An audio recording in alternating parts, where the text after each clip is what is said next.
wonders who brought you RuPaul's Drag Race and $1 Million Listing. This is World of Wonders Wow Report. Things that make us go wow. Well, hello everybody, and welcome to the Wow Report.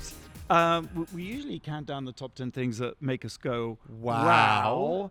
But this week we're coming to you from RuPaul's DragCon NYC 2019. So what we're going to do is count down the top 10 things that make NYC G-A-Y.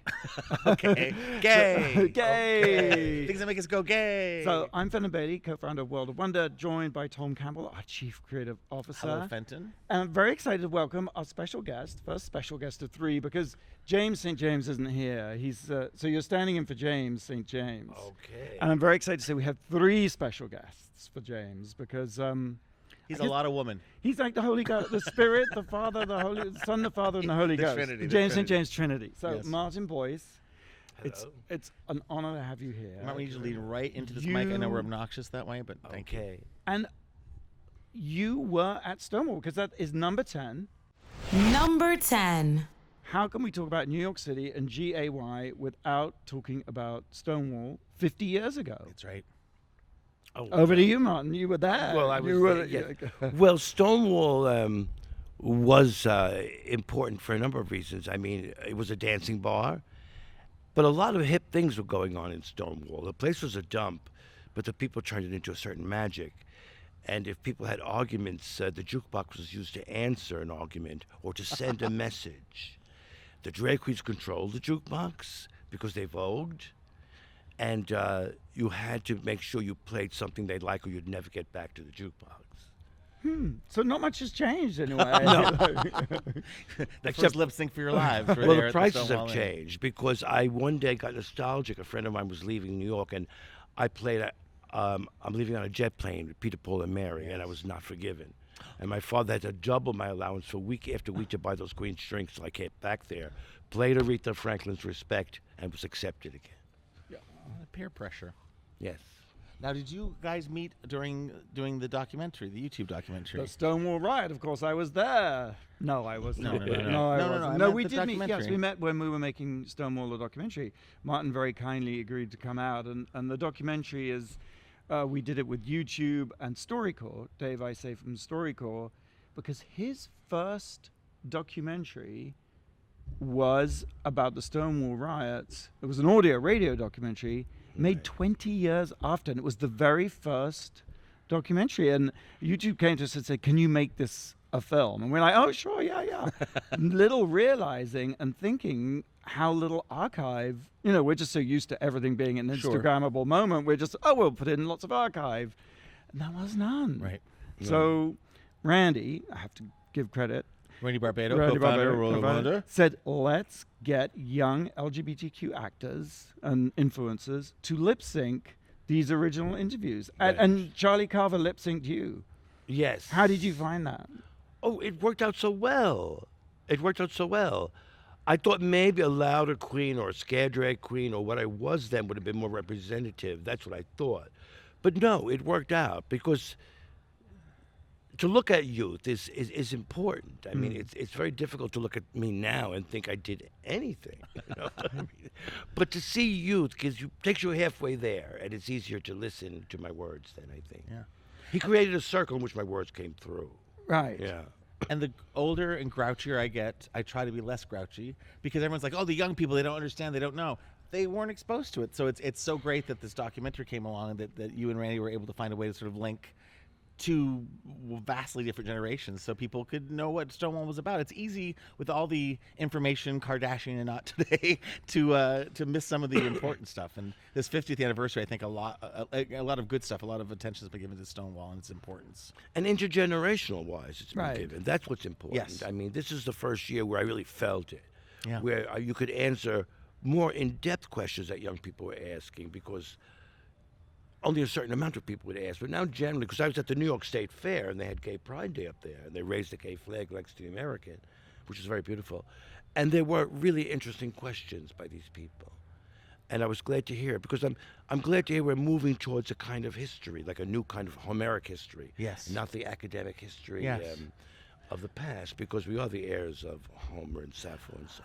Wonderful. Yeah. Well, and I think history can put people off because they suddenly think it's not connected to them anymore. And seeing you and Charlie together, that was a very unanticipated thing. The connection between you, it felt there was this bond, like not father-son, but you looked bonded in some, and it was, we didn't anticipate. But it ended up being such an important part of him asking you questions and you interacting with him. And dancing with him. I haven't done that for ages. Because there was that moment in the riot, right? Tell the story. It's like the moment in the riot's going on. And it's the only time I felt anything. I felt spirit, because I would have to enact that or sing that out, but seldom get up to do it. But there was a certain spirit I caught doing it with him, and it was fun. Because at the peak of the riots, the SWAT team, what are they? Tactical Police right. Patrol or Force, whatever it was. And you said silence fell. Yeah. And that was just... And what did you do? We did that kick line. We are the Village Girls. For those listening, do a plug. Tell the title, and it's on YouTube. This documentary is 30 minutes long. Stonewall Out on YouTube on the Wow Presents channel. Yes. Mm-hmm. Stonewall Out. Loud. Stonewall Out loud. I need to know what my Google is. Okay, we need to move on to number 9. Number 9. Number 9. Okay, Tom, it's your pick. From Sophos to just me being my trashy self. I am overwhelmed, having been in New York just a couple days now, living in LA for 30-something years. I come to New York quite often. We call it birdwatching at World of Wonder, looking at packages of gentlemen. There's something about the energy of men in New York walking down the street, and I don't even know if they're gay men. And the weather is still warm, and I am kind of propelled. There is a light in your eyes, I have to say. I haven't been as excited about a topic in the 3 years we've done the show. Do you feel it when you're here? Because I think in LA, part of it is, and there's gorgeous people in LA, but in transit, you're in a car, so all that part of you sort of just shoulders and just bubbles, head and shoulders, head and right? shoulders. Right. But here it's like guys in suits, and it's just, you see it all sort of. I call it like a baby elephant walk a little bit. You know, just a little. What you packing? Like, Martin, what do you think? Oh, I agree. I mean, but I've been looking at it for so long. You know, and it's sort of. Well, I'm not getting any responses. That's the difference. Well, I know that, but it's the smorgasbord, I guess, is what I'm saying. Oh, it's wonderful. It's like all kind. That's what I love about New York. You know, if I'm just walking a block down the street in Manhattan, you see what makes America great. You understand how people don't understand how we all come together, how immigrants and all cultures and religions come together to make a city work and city tick. And I just happen to look below the belt as well. So it's a melting pot of... Nothing could be more democratic than sex, and gays were always the most democratic. I remember with each immigrant group, the gays knew them. Yes. The gays knew them. I mean, in the 50s, I remember the Puerto Ricans came, and the graffiti on the bathroom walls was very enlightening. And, you know, if you didn't look at a basket then, they made sure you did after. Yes. Because they were packed. No, it was an amazing thing. We don't normally talk about this kind of history, but it's real. It is real history. It's real. And they talk about that, like gay men, because we are sort of agnostic or whatever in our sex. Like we have black partners, we have Puerto Rican partners. So it's the idea that we actually have people and know people. I'm sure the first queens that went with the barbarians, the first Romans that went with the barbarians were queens. I'm sure. And made barbarian jewelry for rich women, Roman women to wear. I mean. Yes. So I thought I was perverse, but you're giving me a whole intellectual background. So thank you. I appreciate that. That's really helpful to me. Moving on. Birdwatching NYC. Well, what about? Well, okay. We were going to talk about the Piers, but we don't. We actually maybe we can do the Piers and Christopher Street. So that's number 8. Number 8. This is the number 8 thing that makes NYC GAY. Martin, tell us about it, because the Piers aren't really the Piers anymore. No, and the trucks aren't the trucks. Right. So and the meat packing's not the meat packing. It's all vaporous and memory. Right. I mean, I was more interested in the trucks because that was one thing. That was mostly pre-Stonewall, but post-Stonewall it was the Piers, and I think it got out of hand. So when you say trucks, break it down. But before Stonewall, trucks were what? Trucks where we would go to cruise. So straight across Christopher Street to the river, there was a group of trucks. And we'd go in those trucks, not the Piers, because the Piers were still operating, some of them. Right. And later in the 70s, the Piers became available. And I'm totally dumb on this. What were the trucks? There was like a truck stop, or it was... Well, all the trucks are lined up along the river. Yeah. And all the gays would go in them. At night. They were kind of at parked. night. in the truck. I love a In dark the alley. truck. The bit where you'd put the meat or. But the, no, they would. the- That's people think that that's no. They weren't meatpacking trucks. They really weren't dirty. No. because nobody would have done it in them. I see. They were just trucks. Park for the So night. they- Delivery park for the truck night. something. and the doors left totally open understand. to the air. Little- Wouldn't people steal the trucks? Oh no, they were all locked up, but the backs were open. 18-wheelers. Oh, I see. Oh. Aren't you glad I asked? Yes, I am. You did I great. remember one night the cops came and there was like nobody on them, hardly on the docks, which was unusual. And then the cop took a billy club and started hitting the truck.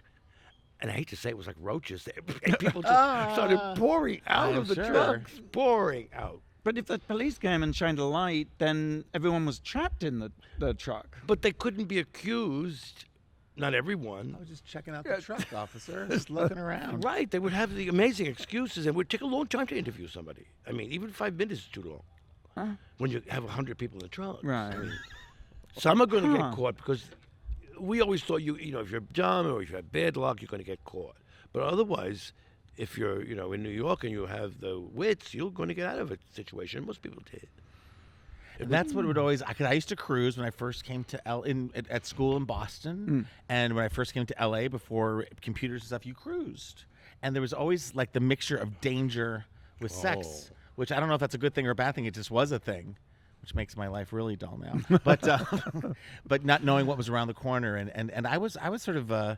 And it was always this kind of relationship in the 80s in LA with the police that like they just had to come kind of like knock on the Right. truck, so to speak, and you'd all scatter, but they really weren't out to. Well, we had our own world in the late 60s because, the straight people would abandon the parks and abandon the docks and abandon the parking lots and all these cul-de-sacs and places, and we would move in. Yeah.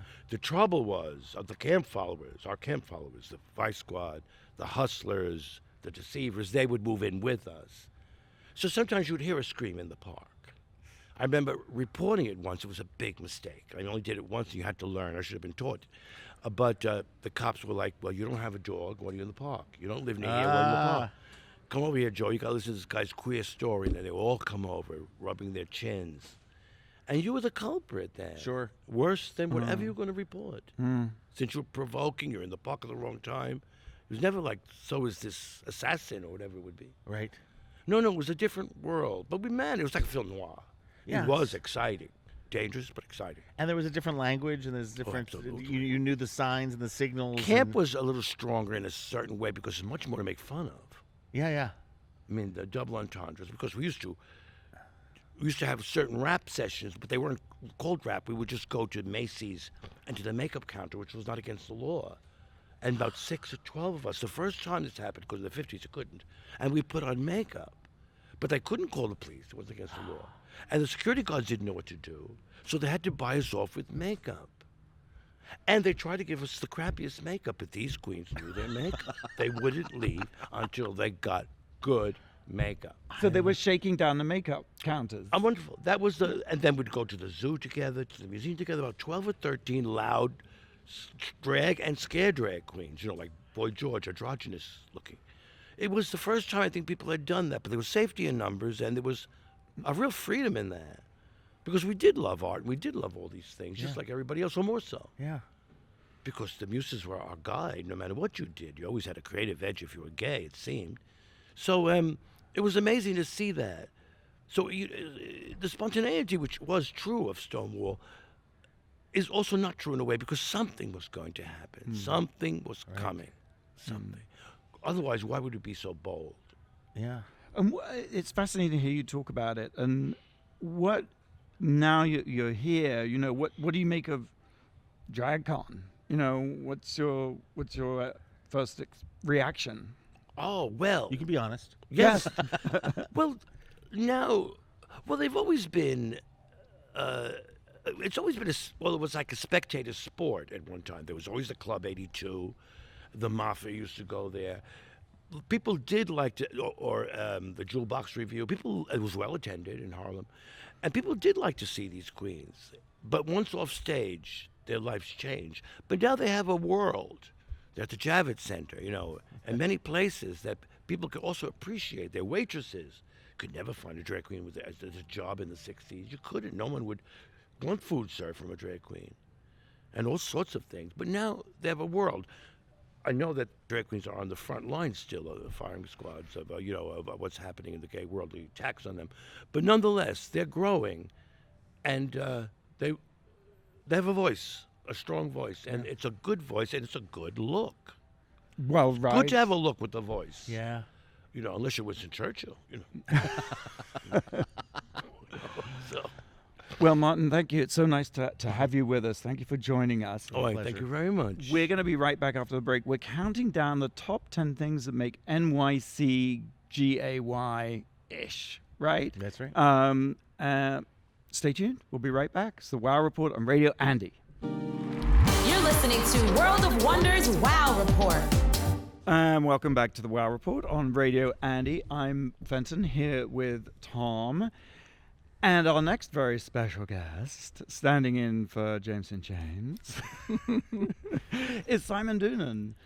Simon, I don't know how to we've known each other for years. You are a best-selling author, the creative visionary behind Barney's. Welcome. Oh, and I'm also a star of an Emmy-nominated NBC network television show. Did that sound like too much of a promotional mouthful? Not No, at it all. just really Snatching rolled off your trophies. tongue. Making it with That's Amy right. Poehler and Nick Offerman. That's a fun show. So we're counting down top 10 things that make us go wow in New York City that are kind of GAY, right? I That's don't a know why we convoluted- thought to invite you and talk about it with us. We had no idea. I was actually voted the gayest person in New York City by Time Out magazine. When? There was like the gayest people in New York, Uh-huh. and I was the top, and it wasn't alphabetized. And it was back when it was kind of an insult to say, "Oh, that's so gay," Right. blah blah blah. But I still take it as a compliment. Absolutely. Right? Better the top than the bottom, or maybe not. I don't know. To each his own. Exactly. Okay, so what's number 7? Tom. Number 7.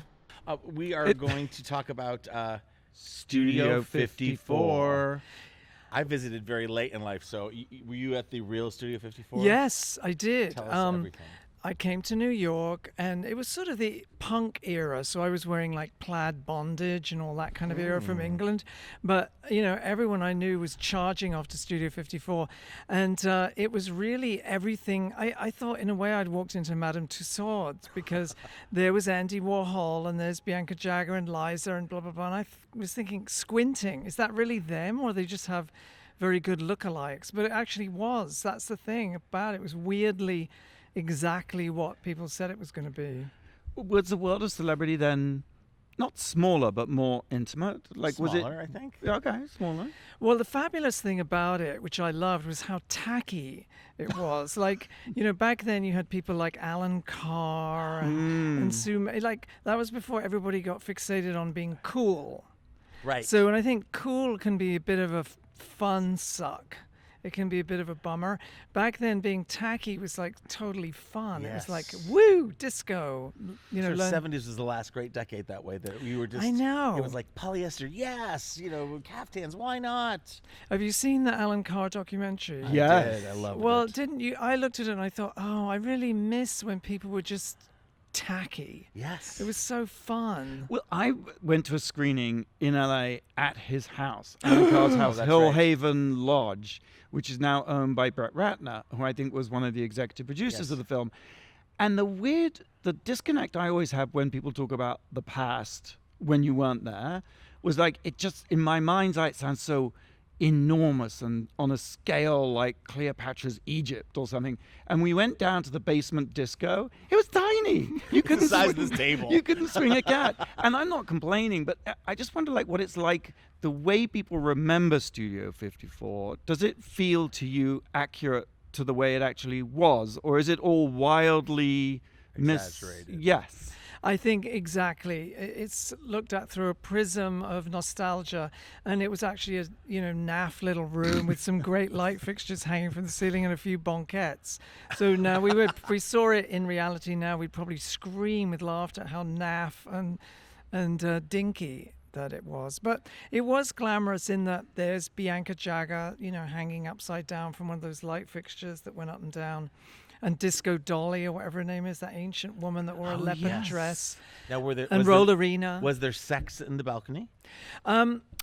I believe that there was, but I was too busy working on my situation on the dance floor with Pat Cleveland and all my Lovely. friends. And the basement was supposed to where the hard drugs were being done? Yeah, again, I was stayed right a there on the dance complete floor. dingy idiot. I didn't know all that was going on. I had friends who would say, "Oh, be right back," and they'd come back all fizzy, all sizzling and fizzy. I've never done cocaine. I've been around it my whole life, but I just thought, Do you oh wanna do some God, now? that seems like a really horrible joke. thing to do to not your doing nose, jokes. like comet powder up your nostril. Don't. Tell me if this has any memory, but getting in, you must have been very popular and very well dressed, but wasn't there a huge deal about getting in the club, about being chosen? What was that like? Or do you have any memories? I remember I had this great turquoise gabardine coat, and I thought, this will get me in. And I whooshed up the collar, and Steve Rubell always said it wasn't where you're from, it's where you're going. So I had to look like I'm going somewhere, and I just whooshed right in. So, and also I think I got in because I didn't care if I didn't get in. Like if they'd said piss off back to where he came, I wouldn't have cared. I would have gone to the bar next door and I would have done something else. But I think if you really cared and you were really going to kill yourself, then those are the people he wouldn't let in.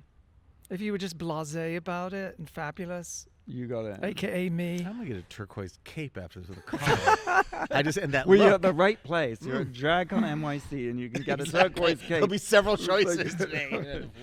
Talking about the bar next door, I was thinking we could move on to Yeah. number 6, Number 6. the Pyramid Club. So I guess we're going from sort of uptown now to the quintessence of downtown.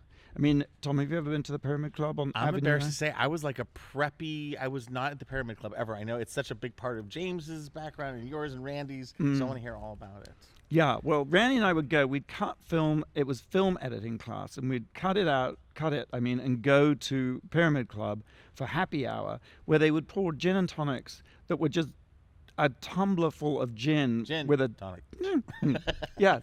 So everything looked amazing as a result, I suppose. That's where we were exposed to our first drag acts, like the Lady Bunny, Happy Face. oh my God, Taboo, Taboo.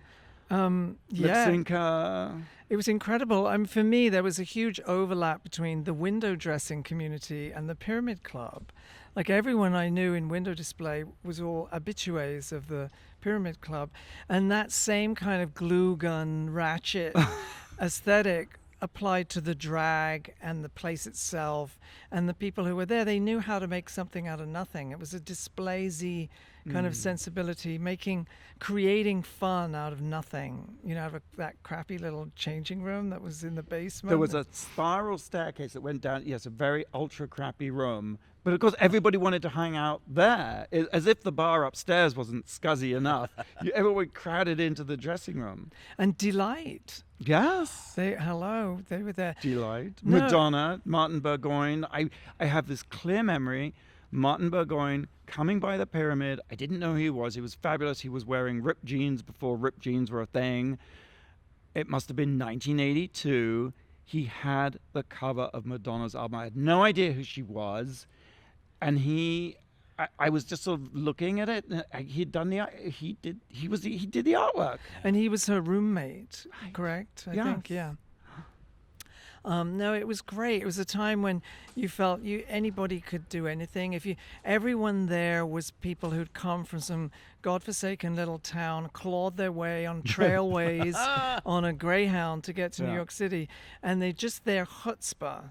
Billy Beyond, Josh Jordan, John Batum, David LaChapelle, all that generation of people. They just had a lot of chutzpah. No one handed them anything. They just had their creative chutzpah and their ballsiness, if that's the right word. I think it might be. And there was dancing on the bar.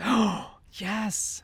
I knew lots of people who did that a lot. Again, display people. And you got paid. And people I knew worked at Barney's. I'd look up and think, oh, hello. What did something end the pyramid period? I know it was around for a while, but I've tracked the Studio 54 up and down, and then it came back, which is when I went, but it really wasn't Studio 54 anymore. When did Pyramid peak, or was there an event or anything around that, or just the tide of time? I honestly don't remember. I remember the boy bar picking up some of that slack, and I do. There's no dramatic ending to it. I do remember I think it might still be Wigstock. open, right? Wigstock was a Yeah. dotted line, came right out of the Pyramid Club. It did. It was Lady Barney and Co. staggering over to the band shell in Tompkins Right. Square Park, and let's put on a show by day. And RuPaul, we do need to. I mean, there's that "Where were you when" moment when President Kennedy was shot. Where were you when you first saw RuPaul? And I remember seeing him thinking, "Wait, what?" Like everybody was there very glue gun and ratchet and smudged eyeshadow, and then there was this unbelievable, glamorous, meticulous, charismatic, otherworldly person, exceptionally tall, right? Tall, so insanely tall. And I bet you remember your first sighting. I do. Funnily enough, it wasn't in New York. It was in Atlanta. And Ru was wheat pasting pictures of himself. How unusual. And it said, RuPaul is Is everything. everything. And the poster he was wheat pasting was what he was wearing, which was football shoulder pads with a shredded bin liner, some kind of jock strap, and thigh-high wader boots. I mean, it was a look. Yeah, oh yeah. You know. And we He were wasn't like, wrong. We say that he one. invented Instagram. his own posts. Or literally posts. But there's something wonderfully unphony about that, and a lot of drag people have that.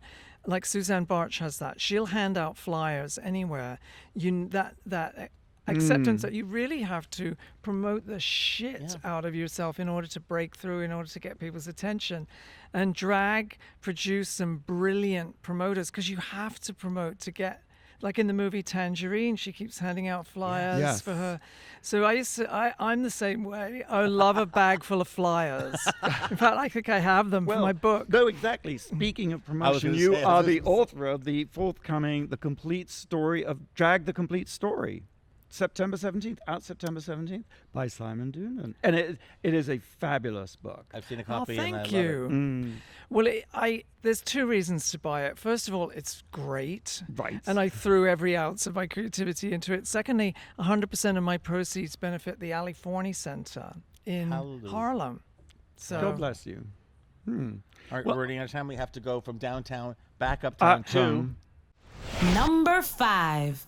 The Met Gala. And this is where we need your opinion, because obviously the Met Gala this year, the theme was camp. Yes. Yes. I mean, the Met Gala is. I first went in 1985 because I worked on an exhibit when Diana Vreeland was still the curator. Wow. Called Costumes of Royal India, and at the time I was. Pyramid Club, and I said to Suzanne Barch and to my friend John Badham, let's go to the after party because it's only $100. Even though I worked on the exhibit, there was no way to have access to the big gala, but for $100 you could get into the after party on the Temple of Dendur. So that's where Miss J. I would always see Miss J at that. Yes. Like there would be some drag there, and there was definitely Suzanne was wearing this little Vivienne Westwood crinoline with no panties on, I don't think, on the Temple of Dendur. And we had this riotous evening there. So I vividly remember that. And I've been several times over the years. It's incredible that Anna Wintour's turned it into this unbelievable tour de force of international exhibitionism and glamour. And that Well put. is beautifully put. A question that sometimes gets asked is, is drag something that has jumped the shark? At a point at which downtown underground culture becomes so popular, it's mainstream as it's self-defeating. And I think there was a lot of that chitter-chatter around the idea of an exhibition that was about camp. What's your feeling about this? Can does something need to not hide out in the shadows, but to be the underdog, to have force or value, or is there a mainstreaming or a selling out? There's a question in there somewhere, Tom. I know. I feel it. I'm with you, and I personally am Dolly democracy. I like it when everyone gets to have a slice of the action. Yeah. And in the case of camp, it's actually, if you're going to be very true to the definition, it's actually not necessarily a gay thing. Gay and drag are part of camp, but camp is an aesthetic movement, an aesthetic idea. Like, for example, Art Nouveau paintings, Art Nouveau style is very camp, and so are kind of, those Burne Jones paintings and peacock feathers in an Art Nouveau vase. So, like, Susan Sontag's definition of it is it's this strange, nuanced aesthetic movement. And, there are gay camp people everywhere. I just lost my thread. That's like a thread. That's a function of age. That happens to me all the time. Yeah, so it's actually very nuanced. I think there's a reason why Susan Sontag wrote 58 notes on camp, because it was very hard to just sit down and write, define it. So I think she got it wrong, and lots of, she said there was nothing camp in nature, and I put that to Andrew Bolton, and he's like, what do you think about that, Andrew? And he was like, well, what is a giraffe? What is a peacock? What is an octopus, for God's sakes? I mean, camp is tits, right? 100%, and like a Siamese cat. Yes, absolutely. The hand gesture. I think the biggest thing I got out of this segment with you, Simon, is that your drag name is Dolly Democracy. I think that's important to know. I'd like to see her sometime. What's your drag name? Oh, I was once Carol Christmas. Not that original. Carol Christmas. At a series of holiday parties that I went to, where I went as a novice and in the third year won the Christmas Ball Queen. Because I'm a little bit, my dress plugged in. I'm at the third year. You have a festive aura. It's true. There's a Santa Claus thing happening with the beard. It's true. I think Festive Aura could be a good drag name. So thank you for that. Simon, I hope you'll consider applying for RuPaul's Drag Race UK Season 2 as Dolly Democracy. In the meantime, you can watch Season 1 on Wow Presents Plus from Drag Race October 3rd. Yes. You're listening to World of Wonders Wow Report. Welcome back to the Wow Report. I'm Fenton, here with Tom. James St. James is away this week, but very thrilled and excited. We've had Martin Boyce, Simon Doonan, and now we welcome James's third special guest, Chaz Dean. Hello. Hair mogul of Hollywood and the world. I waited until we were on air to say this, but I am a QVC junkie. No. So Yes? having you sitting next to me, Oh I don't my know. God, Like I next to love Lisa it. Robertson, God rest her oh my God, QVC love her. soul. I know God she love still her. has her own Yep. thing. But we're so excited you're here. Thank you so much. And I've known Fenton, my God, for A long time. Yeah, I do and his you husband's gave hair my forever. son, Nolan, his very first haircut. yes. I Yeah. love that. Now you're wearing a beautiful black lace, somewhat see-through shirt. For those of us listening to the video, would QVC let you wear the shirt? I've worn this on air. Have you? Actually, yes, I have. Actually, and it's funny you say that, because when I used to have different TV sales reps with you, and I wore one that she used to call it my see-through sellout, and she's like, you cannot wear that one anymore. So I'm like, once she became not my TV sales rep, I'm like, I'm gonna get away with this. So yes, it's I think it's DNG, and I love it. And It's I'm like, gorgeous. I'm getting You away wear with it it. And I well, it is. normally would not wear something like this, but I got it. I'm like, I love it, and so thank you. And DragCon gives you full permission to Yeah, wear yeah, to like be wherever you want to I be. feel very Yes, understated. you're very with it. conservative here. Well, it's amazing because you are here at DragCon. We're here at DragCon in New York City, and you have a fantastic booth, gorgeous Thank booth, you. and so generously you're giving out like 10,000 kits. I gift would bags. have You had done so- more, but we don't even have room for what we did bring in. So just know that we tried to do more. We had to scale it back so that we have room for it. So I appreciate that. No, thank you. Oh One my of our God. one woman on our staff's very excited to have your products, and I said, "This is the last day you'll ever shampoo your hair." See, right, Oh, right, that's because you're gonna be right. winning You your will hair. never I'm shampoo a, it I'm again. a QVC freak. Thank you. I can't Yeah, help mine's it. 26 years help of it. that now. And you have a salon opening here. Yes, yes. Where, when? Yeah, on 59 Greenwich Avenue in West Village. Yes. I closed escrow September of 2015. It's landmark, so it took Oh my 3 years to get through the landmark. God bless, but it took 3 years. The construction's moving along quickly. We just went to visit it yesterday, and it doesn't look like it's supposed to be ready by January of 2020. I'm like, are you sure? He's like, I promise we're on track, we're on schedule. I'm like, it doesn't quite look like it, but I'm going to take your word for it. But I'm insanely excited. It's from 1845. it was completely gutted inside out. We got to push out the basement more and the first level more to the to the edge of the property. So it's gorgeous. It's going to have a patio out on the second level. I'm so excited. I can't wait to come over. Busy Well, people y'all are getting gonna be things on the done. opening. Are you allowed to, in London, what they've done recently is people will buy a house and then they'll dig 6 floors down in the basement. Oh Are you no, I allowed wish to I do could. that? No, we couldn't dig any deeper, but we went out further. We gained Right. a lot of space, and because of that, we gained basement space, which we need for storage. We gained ground floor space, which is great, and it also gave us a patio on the second floor, which gave us access to. We have skylights, so it's incredible. It's gorgeous, and 2 floors above that. When I'm in town, I can live there and stay there with my angels. Oh, I love that. My angels are my 4-legged angels. Your dogs, yes. When I used to have hair, I found a fabulous use for your product because I use it as shaving cream. Thank you. It Please is explain so why. Good, because it's lovely, thick, and gooey, and non-foaming. And what I do is I stand in the shower, I put it on my Yeah, your face. skin looks great. Well, we know why. And I wait until it starts to tingle. Yep. And then when it starts to tingle, I get out of the shower and I shave. Can we And bring him to I- my booth when we're I done? was I saying, get I don't the even need to be on closest my booth shave. today. I think you should just remarket some of it as Tingle, the shaving. No, cream. but the reason why is I too tell people, it's like when you use shave cream, it's that foam, it's all those chemicals, Yes. and your skin feels so stripped and so dry. right. It feels horrible. I used to get razor bump burn. I never shave all the way down on my face, but I do encourage men that shave their heads with your beards, under your legs, whatever it is you Wherever use to you shave, Thank right. you. There Yeah. you go. We're at DragCon, so You're at wherever DragCon, you wherever. shave. I'm interrupting because Okay. I'm getting flings, and we have to count down 3 things this segment. right, okay. So we'll do about a minute on each one. But at number 4 Number 4. of the things in NYC that make us JAY, how am I Yes. doing? I Is love it. It's number really 4 good. is Sex in the City. Oh gosh, icon, Right? Icon. It's anyone you. To a point, you just wish it will never be the same. It can Right? never be the No, same. It it's was what it time was. capsule. Everyone relates to, and you meet people, and you're like, okay, which character are you?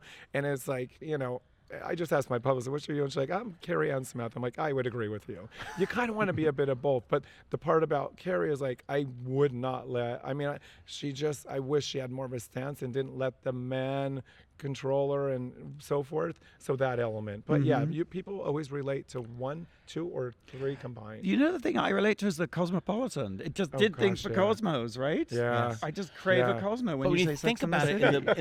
in the big sort of 20th century of it all, it was the last because gay culture was always had to be underground. Yeah. And so it was like that movie The Women, with Joan Crawford and that thing. That was a very gay show that people would quote, like gay men would quote, or The Golden Girls is kind of a gay show, or Designing Women. Yeah, and kind Sex of. in He's the all City. kind of. No, but Just a but little Sex in the bit. City were about women and men, but it was Yeah. all totally interpreted by gay culture. Even though they did have gay characters and spoke about gay things in a way others hadn't. But it was the last. And now, thank God, and how long it will last. But we live in a world where we can tell. And RuPaul's Drag Race, we can tell gay stories, or looking on HBO. There's a possibility now where we can tell our own stories. Pose. Thank God for Yes. Pose. Yeah. Thank you, of course. I met all those girls, but they are bringing back to where it all started with us back in Yeah, those days. that's where absolutely right. It gave you that liberty and Yeah. that way to step out and be true to yourself. But there was something about 9 o'clock Sunday nights, HBO, and we used Oh, to have yeah. more appointment Oh, TV, God, yeah. and we'd all be watching Sex in the City. and you learn- hear that open. Yep. You knew it was starting. All right, that's number 4. Now, number 3, Number 3. we're back to New York. Things that make us go gay, and This one's for this you. one's 'cause for it's- you. Oh. Doesn't quite make sense, but it almost does. Uh-oh. It's hair adjacent. It's Wigstock. Oh, okay. My gosh. Well, I started in the late 80s, and I started at Carlton, the Beverly Center. It was the artist, you know that? Yeah. It was the artistic center, and it was like a club salon, and it was everyone wanted to be there. But the hair we had fashion shows, and it allowed you liberty, freedom, create. To cross those boundaries. We had shows that we won that it would. Before we even knew what we were doing, and we shocked them, and if we knew that's what you were in, they wouldn't have allowed it, but you crossed and you pushed, and it was censorship. It's when censorship was happening, and I crossed those boundaries, and I'm like, Right. I'm sorry, but don't shut this down. Right. Or it would squeeze out to like that perseverance. Yes. That kind of being clever around the Yeah. barriers, Right. around the Oh, restrictions. yeah, your way to sneak it in there. Yeah. I learned something about hair that I've never, Wigstock wigs hair, is that hair, they can tell, they use it to tell, like, if you've been doing drugs and things like that. They can tell all Your sorts of DNA, forensic, everything's in there. Everything. except you cannot tell someone's gender from a strand of hair. Wow, wait. That is the Even only- from my ear hair, the only because I have piece copious amounts of of ear information hair. that hair does not contain. I thought it was well, you know why? fascinating Because and I say in a profound. perfect world that there wouldn't be gender. And here I've Exactly. said this over and over, because when we leave this earth, you are not leaving male, female, gay, straight, trans, anything. You are leaving a spirit, an energy, a soul. And in a perfect world, it's what it should be. And people should stop putting emphasis on your gender. Exactly. It's enough already. And you leave this world, and you leave your hair behind. You leave everything well, yes, but it all disappears. But the hair stays. Yeah. It's like this. It's like the same stuff. It's getting a little Hopefully ghoulish. it's when hair is good, healthy, If it's shiny. wet hair, yeah, you want it to be around forever because it looks so beautiful. Did you ever go to Wigstock in New York with the Wig Festival? I never have did- either. Okay, good. I'm not the only No, one. no, then. no. Gosh, You thank were God. there. I went a couple of times. Never performed, but went there a couple of times. Yeah. Now you talked about previously we talked about how the legend of Studio 54 and how it compares. What's the legend of Wigstock? How does it? What do you think? Do you know what? I we think it transported really back? was always an amazing. It was one day, so that was a good thing. Like, it wasn't like you had to live there for 5 years to have Right. the experience. It was one day, and it was genuinely very intense. And very early on in our careers, Randy and I made a film for the BBC about Wigstock, and we had Camille Paglia, we had John Waters, we had Fran Lebowitz, we had Michael Musto. I mean, just a sort of crazy. We had Jose and Luis, What was it Madonna's called? I wanna dancers. see this. Yeah. It was like a 10-minute film. We must have interviewed 30 people, which was ridiculous because it just wasn't that Where much is it? space. Oh, yeah, It's we it's wanna see on. this. We'll throw it up on Wow Presents. must. Okay, well, It's I like wanna see it interviews for and it's got Rue's amazing Star Booty 1991 performance just as he was breaking out. So yeah, it was a pretty great That's a big day. tease. I want to see that. Yeah. Okay. What's next, Tom? Number 2. Well, number 2, and if you want to leave the table now, you can, because again, you have a big empire. But it's is something again close to my heart. I'll handle all the dirty stuff. The Gaiety. You know what the Gaiety Theater was? You can say no, and I'll tell you. No. You know. So no, go I ahead. have no idea. No, I don't. In Times Square in the 80s, when I first came to New York, like 81, above the Howard Johnsons at I think 42nd and I remember the Howard Johnson. there's a Howard Johnson's were pictures, black and white pictures of shirtless go-go boys. And I remember being there with all my straight friends still in the closet and just It sounds like the Abbey. going down a little bit, but going down the street and just like, like this is sort of even before kind of It was Calvin in the 80s? Klein and early Oh 80s. yeah, because Calvin Klein, that first shot of him in that underwear. that was You're just everything. like, what's going on? Yeah. But this thing, and eventually I kind of grew up and came to New York, and on 2 different occasions, it was a strip bar in the center of Times Square, and I went once because I was sort of like in between. I was like, well, I might as well go, and it was always open. So it was like, I don't know, 4 in the afternoon, something embarrassing. I went, and I think I had like a little pork pie hat because I was sporting that back then, and I had it on my lap, and a bouncer came by. I was like, move that. Like, they thought I was like, no. And it was really kind of dark and depressing.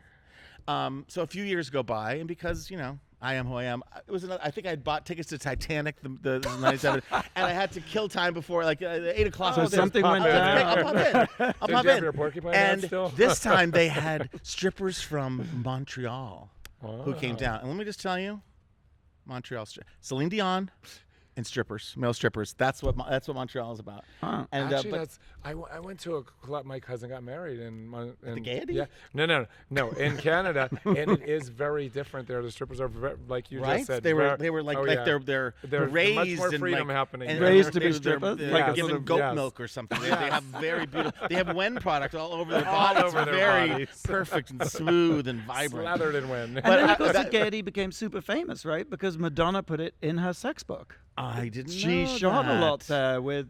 She opened so many doors. yeah, for, right. God, in the past Yeah. 30 years. Right. Yeah.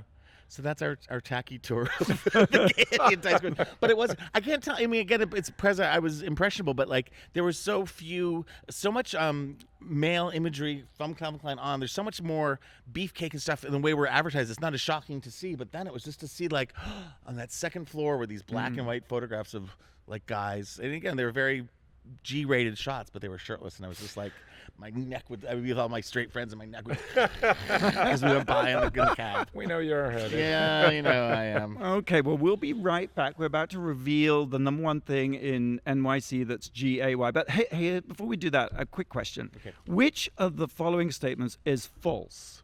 Okay? The Statue of Liberty is a drag queen. The Statue of Liberty was originally a Muslim woman. The Statue of Liberty is an immigrant. You're listening to the WOW Report on Radio Andy, Sirius XM. We'll be right back. I feel like a trick question has been laid upon us. Yeah. You're listening to World of Wonders WOW Report. And we're back. Wow. Now, which one of those were false? Great. Right. The question is, which is false? The Statue of Liberty is a drag queen. The Statue of Liberty was originally a Muslim woman. The Statue of Liberty is an immigrant. Are we back? Are we on air? We're back, yes. Okay, and what we're is this really again? doing it. Is this the Wow, WOW This Report? is the WOW Report. Are we on radio, I'm Andy? so excited I forgot myself. It's the WOW Report. We're we have coming to to answer you this one? from... He has to help me all the time. I'm You're just Fenton not Bailey? capable. Yes. I'm Tom Campbell? I believe so. And is Chaz Dean Yes! here? Oh my God, Chaz Dean from when? And this salon and QVC. And we've had Simon Opening Doonan here here as in New well. York, And we've yes. had Martin Boyce. Wait, are we broadcasting from DragCon NYC? Thank you, Tom. Yes, we Oh have. my God, it's all coming back to It's me like now. heaven. Wait, I just want to say one thing before we leave. How I describe DragCon, because I went to it in LA and that's what got me into this. When you're in there, I said it is like, and I said it's like what people think of Disneyland. Everyone's happy, and you just wish the world was outside those doors, what it felt like inside DragCon. I feel it was happier than Disneyland. I'm not joking. I'm like, this just feels so good. You don't want to leave the doors. And I said it's because everyone that's in there has been judged, has been, you know, all this against them, that the last thing they're going to do, and just everyone was so happy, and it's so feel good. And everyone that I'm bringing here, I'm like, just watch the energy there. It's such feel good energy. And I wish the world was like what's inside these doors. Well, thank you for coming and making it all the more magical. And somehow in the real world, sometimes sticking out is a bad thing, and here, like sticking out or being it's fabulous, amazing. people you're greeted with smiles and hugs, and it's such a beautiful Everyone creative should place. not be afraid of expressing what they feel and how they want to express themselves. It is a shame. Yeah, But let's break those boundaries. we're doing it. Right. Do we have to answer that question, or Oh, right. I There was a don't want to question. get Thank it you. wrong. Thanks for helping. I can't always wrangle Fenton by myself. I need help. I should just shut up. So, okay, the question was, which of these statements is false? And there's a point to this. Okay, Statue of Liberty was a Muslim woman originally, which is false. The Statue of Liberty is an immigrant. The Statue of Liberty is a drag queen. I have a feeling that they're all true. Wait, real? Oh. Mine It's would, not written down It's here. not. I'm not trying to look. I would say that because we're at DragCon, I Yeah. would feel like that might be because I could picture the other two, Right. especially where we're at in the times right now. Am I right or wrong? Tom is no, what do right. you say? They're Which- I had all, a feeling. Oh wait, they're they're all true. Explain. You didn't say more than one could be true. Oh, yeah. No, Oh, well, I That's don't- why he. There's no rules here. Having Fenton's out of control. Yeah, If there were FCC was really paying attention to the show, it would be shut down. Kind of would have picked all the There's no above. rules. There's no rules. Changes it in the middle of the Well, commercial. as I chew my way through that, the whole idea was number He's one like, is I want going to trip you guys on this one. You can leave anytime you want now. You can just say, this is not how I signed up for. Number one. Number one thing in NYC that's GAY is the Statue of Liberty. Because, yes, the Statue of Liberty potentially was a drag queen because the sculptor Auguste Bartholdi based it on his brother. It's been popularly thought it was his mother, but a new book, Elizabeth Mitchell, Liberty's Torch, The face she argues of the face it's of the his face brother. of his brother. Wow. So, you know, that's number actually one. amazing. Number two, Yes. the Statue of Liberty, originally, he was going to build it at the mouth of the Suez Canal. It was called Egypt Bringing the Light to Asia, and the model was a Muslim woman. And it's basically the same. I mean, you look at early sketches, it's the same. And that's an excellent example of marketing, right? It's like, Right. can't sell it there. Call it Lady Liberty, send it to America. Repackage it. Okay, Center NYC. Number three, obviously an immigrant, yes, because French sculptor built and actually assembled in Paris before it was packed up in boxes and brought over See, here. and that probably I knew, so I'm like, oh, I didn't know we were allowed to pick. Yeah, That one he was had to be. He was messing with you, Messing Chaz. with- Well, there's another reason why. Because basically there's more to her story than you know. And that is the subject of our new film. that Randy and I have directed and produced for HBO, wow. which will air on October 17th, just a few days before the statue's 133rd birthday. Wow, time flies. 133 already. She looks the Oh, same. my Right, she's she's great. the She's like a same. good time. She's a Wen girl. She's a Wen girl. Well, thank you. Thank you so much. so much for Stop by joining my us. booth for real. I absolutely Stop will. I'll by, come and get a stop by. bag or two. Oh, yes. I'm gonna start shaving too. more of my body now. Thank now that I Like, know I this. keep the scrub here, shave my body. Everything else. And thank you to our you. special guests also. That's number one. Number Martin one Boyce. is the Lady Liberty. Yes, that was, yes. Did I fuck that up too? No, you're Okay, good. Right. If we had the time, we'd do this whole segment again, but we don't, unfortunately. And we leave all the mistakes in. So it's my humiliation. It's okay. It's all on me. Mess it up. No, we were really good. We get a little low sugar at the end of the thing. We're just like, why do we do this? Why do we want it? But we're very happy when we hear it. Thank you for joining us. Thank you, Pleasure Chaz. so much. You. Thank you. I appreciate that so much. And I'm going to let Lisa Robertson know because she is a queen. I mean, I'm sorry. She's still the reigning queen of QVC. Would she ever come back? No. Oh. No. She's got her thing going on now. QVC without Lisa Robertson is like a year without Christmas. I was always waiting for it. I was already- DragCon without Rue. Same thing. There you But go. I still do watch. A year without Christmas. There's some wonderful hosts there. I'm not being mean, Yeah. but Lisa was his There- special well, lady. she just really I still did. follow her on Facebook. Yeah, I always said she could sell ice to an Eskimo is what I always said. She just, her charm, She has you it. are incredible, not wise because you're still around. We love you. Yes. And whatever happens here, Lisa, we love you. All right. Thank you. Thank you. Thank you, And I'll see you there, Chaz. baby. Mwah. You didn't come to the summer party, did you, or did you? No, The winter one's December 14th. Well, and if as you're they in talk, LA let's just say No, until the next time, go out and do something that makes the world go. I'm going to make you do it again. I want to thank you, Chaz. Thank you. Thank you, Simon Doonan. Thank you, Martin Boyce. Thanks, Tom. Wow. Thank you. Same time, same place. Next week. Love you. Love you. Love you. Bye bye.